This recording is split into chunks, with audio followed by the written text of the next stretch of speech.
up for 11 years, right? Yeah. 11 years. Yeah, so we started the company 11 years ago. So we are starting from Hong Kong with 5 co-founders. And then over the years, we expand to Asia. We are in Singapore, we are in Korea, we are in Vietnam, we are in India, and also 300 cities in China, but operated in a different brand called Kuaigou. So we entered China in 2015 or 2000, at the beginning of 2016. Yeah. How's the business? Busy? Very busy. I think different market, different challenges because we operate in so many different countries. So the challenges varies. Each market definitely got its own competitor. So in China, when we entered the market, I think there were like 200 competitors. Yeah, like every city's got their own app at the very beginning. I think by the end of 2016, I think the market consolidate. I think at that time probably only 5 companies arrived. So now I think the market only maybe 4 or 5 players at the whole China. So tell us about the value of your platform. Can I call it a platform? Yes, we definitely a platform. So. We are kind of like a simplified use. I think we provide a simplified logistic leveraging technology. Basically, we provide very simple platform. I think across different countries, right? Whenever you have a need, no matter you have individuals, and then all the way to a different enterprise. I think we provide the supply all the way from couriers, motorcyclists, and all the way to container truck, depending on different markets. Basically, to solve their logistic needs. So I think individual is much more easier to understand is because basically you have a chairs, you have a tables. If you want to ship it, then basically you can get in a platform, just place another in our app or even in WeChat, right? And we provide the supply and then do the jobs. For a lot of SMEs or enterprise, which are mainly our customer actually, we will provide different tools for them. We may even build in different software system for them to actually leveraging this pool of a supply so that it can solve their own needs. Yeah. Last night I took the light train of Macau, and one stop I saw a commodity center. I think most of Macau's 500,000 people's commodities are shipped from the Chinese mainland or maybe Hong Kong or Southeast Asia to supply the daily use articles, food and everything. Do they use your service? Not in Macau, Not in Macau. But I think definitely in other cities, yeah. Okay, but the idea is that both individual customers and company customers, enterprise and customers use your services. What kind of products do you typically, or are the majority product that you move around urban areas? I think it's really depending on different countries, right? For example, in Hong Kong or in China, I think most of them are medium-sized to large-size items. I think most of chairs, large cargos, home appliances. Let's say in Korea, actually 80% of our fleet are actually motorcyclists, right? Because the market is like that, right? Small things. Small things, yeah, all the way to documents. Because they're very familiar with, okay, I have a document, I have to send it now. Instead of using like SF Express like that to consolidate and send it, they send it way away, right? So they need a platform, or even without our presence, they use different call center, right? There's like more than 10,000 call center in just Seoul itself. For motorcyclists, hauling hotline, they have over 10,000. They like to call. They call instead of yeah. putting orders on the phone. Yes, they just want to talk to people. So basically, each call center, they have their own custom base. So basically, you call them, they have a very sophisticated CRM. So I know you, okay, you want to call, they have your phone number, they basically have your request. They kind of like, on the other hand, they will place an order in kind of like I think software. In Chinese mainland, we've already passed that. Yes. We just put orders on the apps, exactly, right? Yeah. You notice that customer behavior in Chinese mainland. We don't need to talk to anyone. We just put orders there. Exactly. But I think the exactly like this is the competition or the dynamics is totally different in different countries. So we employ 10,000 people in South Korea just to get calls More from than customers. that, for sure. Oh I my think God. that's only about the call center served for motorcyclists. They have another 10,000 of different call center served for people looking for trucks or containers intercity. And I'm just talking about Seoul itself.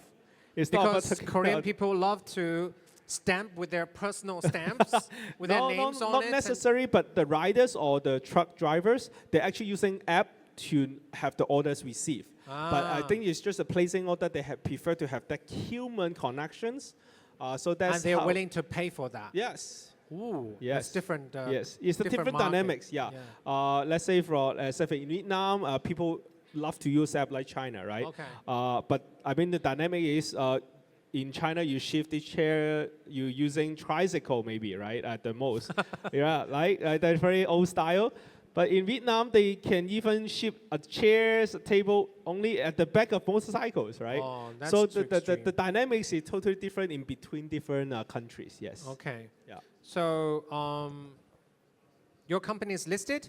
Yeah, we listed 2 years ago. How different it feels like running a listed company than a startup? A lot more compliances for sure. I think, but at the end of the day, after we list, I think we just enter another milestone, another journey. It's more actually compared to before we listed. Actually, it's much more work to do. The expectation is totally different. Before listed, we just need to have answer for our investor, right? After listed, you have to a lot of answer to your public, all right? You have some changes, then you have something new launch, then you have to actually answer to your shareholders, everything. So the managed expectation is a little bit different. Yeah, and then we also scale, not just as a logistic platform, we also do other verticals. We provide feed cards to our drivers so that they have a cheaper cost in terms of running the van or the different tools. We provide insurance. We actually as an insurance broker to source different insurance for them. All right, to actually lower the insurance brokerage yeah, business. Okay. exactly. So there's a lot of verticals that we have done to actually help them to lower the cost, make sure they are within the ecosystem for both the demand and supply side. So just instead of doing this simple Yeah. thing, you expand to the whole upstream and downstream services and make it a whole ecosystem. Yes. Right? Which help the whole services and all the More stakeholders. stickiness. Yeah, more stickiness with our both side, right? Customer, you have more things that you can serve them. They definitely will stick to the platform more. So it's not only just the platform itself, also build different relation or different needs surrounding the ecosystem. What more opportunities are you seeing in this sector delivering goods from place A to place B? What more things are possible? Definitely more people are talking about autonomous vehicle, right? A lot of robots that I think we are currently exploring as well. We already see some Yes, bots exactly. running in the scene. Yeah. So big and small ones. yes, I think we are exploring how we can improve the Are efficiency you for also considering maybe using that flying vehicle to deliver that. Could be. big things? Yeah. Yeah, I think if someone is willing to pay for that. Yeah. If they are, I think some cities definitely maybe you can use drone to deliver, right? So yeah, I think we explore indoor. We are exploring with the indoor robots. I think, but the bottom line is it actually improve the efficiency for the deliveries, right? Like for example, in China, you know, all the Express or other company couriers, they have to call you and make sure you're at home, or should I leave it to the door, Doorstep, right? yeah. And then they have to find the building and all Yeah. such. I think actually this problem applies to everywhere. So by implementing those robots, we hopefully reduce reduce the time wastage of the couriers, right? Let's say if a courier deliver something here, he need to look for your booth, right? Yeah. And then and then there are tons of people. Then he need to connect, right? If I'm arrived at the hall, at the front of the hall, he just put an items. I just need to input. Okay, at the deliver door. Then actually the robot can do it themselves. So the couriers can go somewhere to deliver some more parcels. So it's like last 100-meter solution. Yes. Okay. Yes. How are you going to do that? by implementing maybe indoor or outdoor robots so that it's efficient for the whole community. It's not about I'm deploying the whole neighborhood.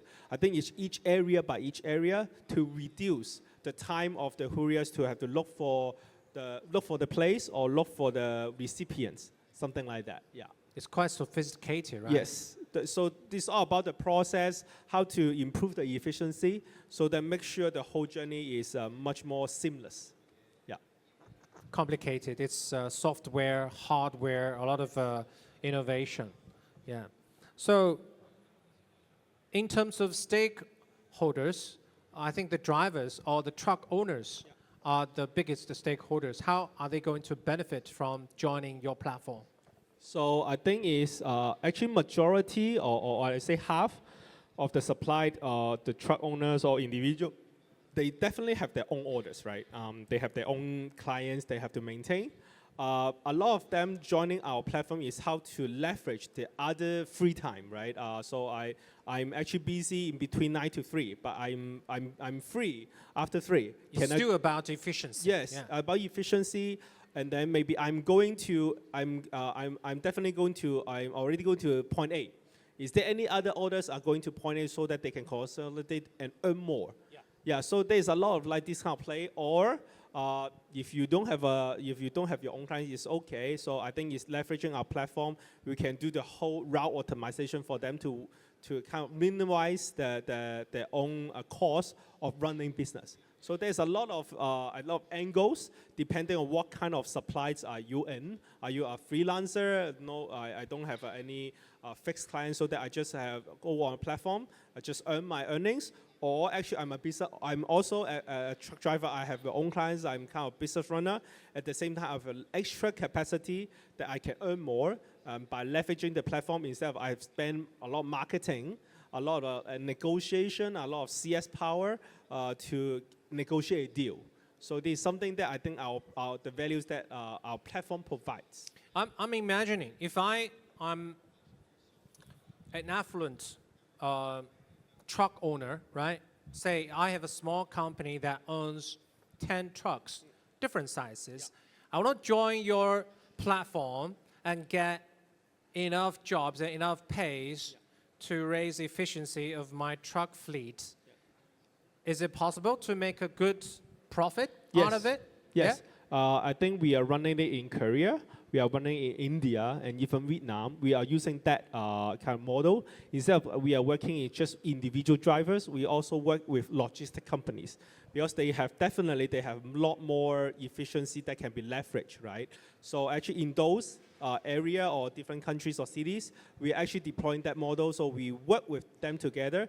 We don't have to recruit as many as drivers that we need to as an individual, but we work with them. So one good thing is that they already have some SOP, right?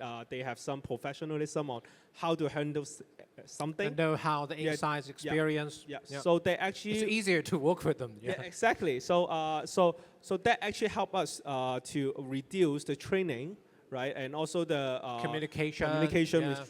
So it's a lot of different models that could be explored depending on the physical barriers. Yeah. I guess, correct me if I'm wrong, your business is directly related to the macro business environment. If the economy booms, then your business grows. If the economy shrinks, then your business shrinks too. How related is your business to the macroeconomic environment? Definitely, as you say, right? I think 50% is right. If the economy is good, then definitely the orders are even better. But on the other hand, even the economy shrinks, there's a lot of logistic needs actually. For example, if the economy shrinks, a lot of people will move smaller house or smaller apartments. Then you still need a house moving or such service to help you to move. In some cases, some people maybe put their things in the storage, right? That create another logistic needs, right? So actually, even though the economy shrinks, not of course, on the other hand, maybe the SME, the business is actually growing smaller, but on the other side, maybe the individual ones are actually growing bigger, depending on those needs, right? So actually, we're benefiting from both. The economy booms, then you buy more things, the e-commerce, doing more business, then we have more deliveries to do. On the other hand, even the Zhengs, then a lot of things still have to moving around. Then we still, the platform can do the things. And even actually, in the economy Zhengs, a lot of company actually will reduce their own fleet or logistic department, right? Because there's no need for me to own so many trucks or so many vehicles or so many manpowers. They rely on this contractor to do the order for them instead of themselves. They actually create more business for us. So I think during COVID, right, I think not just in China or Southeast Asia, a lot of people like close down. But still, you need people to deliver supplies. You need people to deliver samples for COVID, right, testing. We are the one who did that, right? So it's not about, okay, even I think the COVID actually, compared to before COVID, during COVID period, our actually financial even better.